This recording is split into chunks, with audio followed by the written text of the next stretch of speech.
Maksudnya untuk membina semangat keagamaan bagi anak-anak ketika kecil. Diletakkan, mengatakan bahawa dia bahagikan kepada 3 proses ataupun 3 marhalah bagi anak-anak.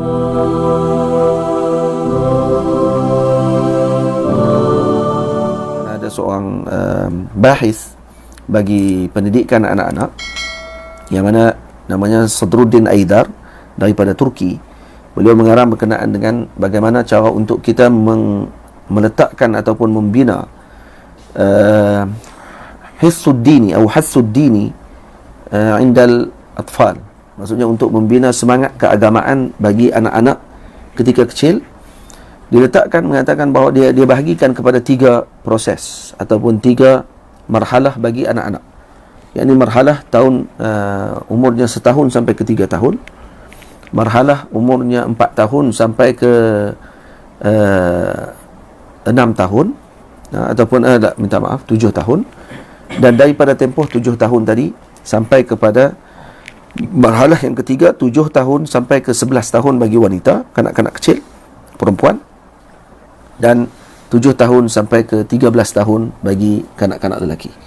Jadi ketiga-tiga proses ini, tiga-tiga umur ini adalah tempoh untuk kita melihat dan memerhatikan keadaan mereka. Karena tempoh kanak-kanak bermula daripada tahun 1 tahun sampai 3 tahun. Ini adalah tempoh untuk mereka khususnya pada waktu 3 tahun tersebut untuk mereka melihat dan juga mengambil perhatian daripada ibu dan ayah. Maksudnya perlukan kepada kasih sayang. Jadi ini waktu yang mana anak ini akan terkesan dengan perhatian daripada ibunya dan ayahnya. Karena itu waktu ketika ini mereka akan buat perkara yang boleh menyebabkan perhatian daripada ibunya. Faham? Dan kadang-kadang kita tengok ada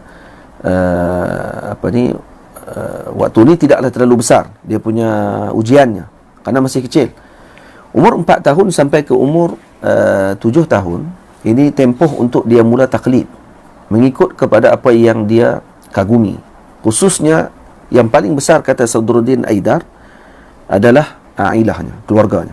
Jadi orang masyarakat sekeliling ataupun keluarganya yang berada di kelilingnya, khususnya ibu dan ayahnya. Maka apa yang dia lakukan, tindakan yang dia buat, biasanya dia akan taklid kepada ibu dan ayahnya. Cara cakapnya, cara gerakannya, pakaian yang dia pakai, dan juga sebagainya. Maka dia akan ikut kepada yang paling dia jadikan sebagai idola pada waktu tersebut. Yang paling hampir dengannya adalah ayahnya ataupun ibunya pada ketika tersebut. Jadi si anak perempuan akan ikut dengan ibunya, mana si anak lelaki pula akan mengikuti ayahnya. Dan waktu inilah si ibu dan ayah perlu menunjukkan perkara yang terbaik.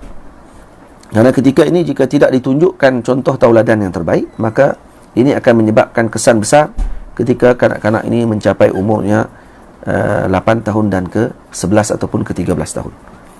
Dan setelah itu maka tidak boleh lagi untuk kita nak mula membina dan juga nak mendekati, seperti mana sebahagian di kalangan masyarakat ada yang mula memberikan pendidikan agama kepada anak-anak pada umurnya 11 tahun.